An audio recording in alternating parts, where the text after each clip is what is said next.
तप हो, यज्ञ हो, दान हो, तीर्थ हो, व्रत हो, श्राद्ध हो, पिंड हो, तर्पण हो, कथा हो, कीर्तन हो, योग हो, कोई भी सत्कर्म बिना गाय के, मतलब जैसे हमारे यहाँ गोस्वामी तुलसीदास जी ने हनुमान चालीसा लिखी है, हम समझते हैं आज पूरे देश के अंदर हनुमान चालीसा का पाठ हो रहा है, लेकिन उस हनुमान चालीसा में भी लिखा है कि जो यह पढ़ाई हनुमान चालीसा हो सिद्धि साक्षी साक्षी गवाह गौरी सा। तो जब हम उस संधि विच्छेद करेंगे तो राम का विसर्ग हो जाएगा। और गौ ईसा यानी जब हमारे जीवन में गाय ईश्वर बन करके साक्षी होगी तब हमारी हनुमान चालीसा सिद्ध होगी। तो कुल मिलाकर के गाय हमारा धर्म का विषय है, आस्था का विषय है। इसलिए भारत सरकार से हमारा ये आग्रह है, ये प्रार्थना है, ये निवेदन है कि गौ माता को इस देश के अंदर राष्ट्र माता का सम्मान दिया जाए। और ये बात रक्षा, मतलब हमसे यही पूछा जाता है कि आप गौ रक्षक हैं तो मैं आपसे पूजा कराऊंगा, पाठ कराऊंगा, यज्ञ कराऊंगा, दान कराऊंगा, तीर्थ कराऊंगा, व्रत कराऊंगा।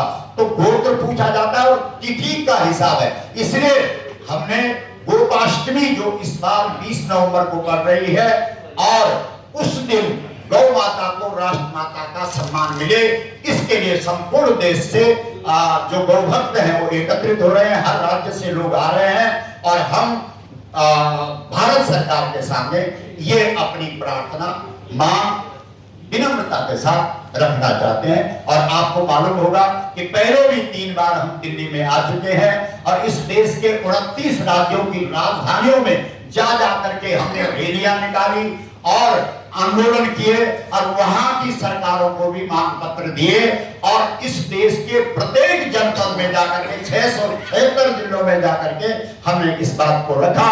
जितने भी लोग मिले सबने कहा कि बात तो ठीक है।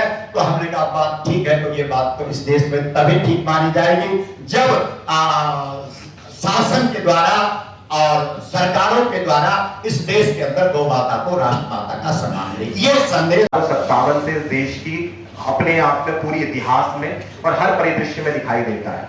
इसे मात्र राजनीति का विषय कह देना इसको गौण कर देने के समान है, क्योंकि ये भारत की सनातन जो संस्कृति है उसका मूलाधार है और इसमें कहीं पर भी राजनीति का किसी भी तरह का समावेश नहीं दिखाई देता। क्योंकि देश में परम पूज्य गुरुदेव के बारे में आपके बीच में 2 बातें रखना चाहता हूं कि लगभग 2005 के अंदर पे उत्तराखंड में गोवर्धन लक्षचंडी यज्ञ हुआ, जिसका सूत्रवाक्य यह था कि गाय की रक्षा कैसे हो सकती है, क्या गाय को बचाने के कारण क्या हो सकते हैं। तो उसका जो मूल समाधान उस यज्ञ से निकल कर आया, जिसमें 108 यात्रिकों ने यज्ञ किया कि गाय के लिए ये बात कह दी गई कि पशुओं लगाओ, कि गाय को पशु नहीं कहा जा सकता किसी भी रूप में।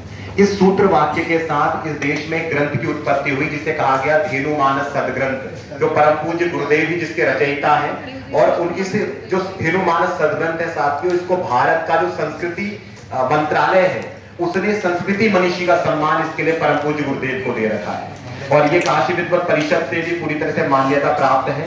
और इसके बाद देश में गौ कथा परम पूज्य गुरुदेव के माध्यम से आई और पूरे भारत के प्रजा ने उसको आत्मार्पित करी। Subscribe now and press the bell icon. Never miss an update.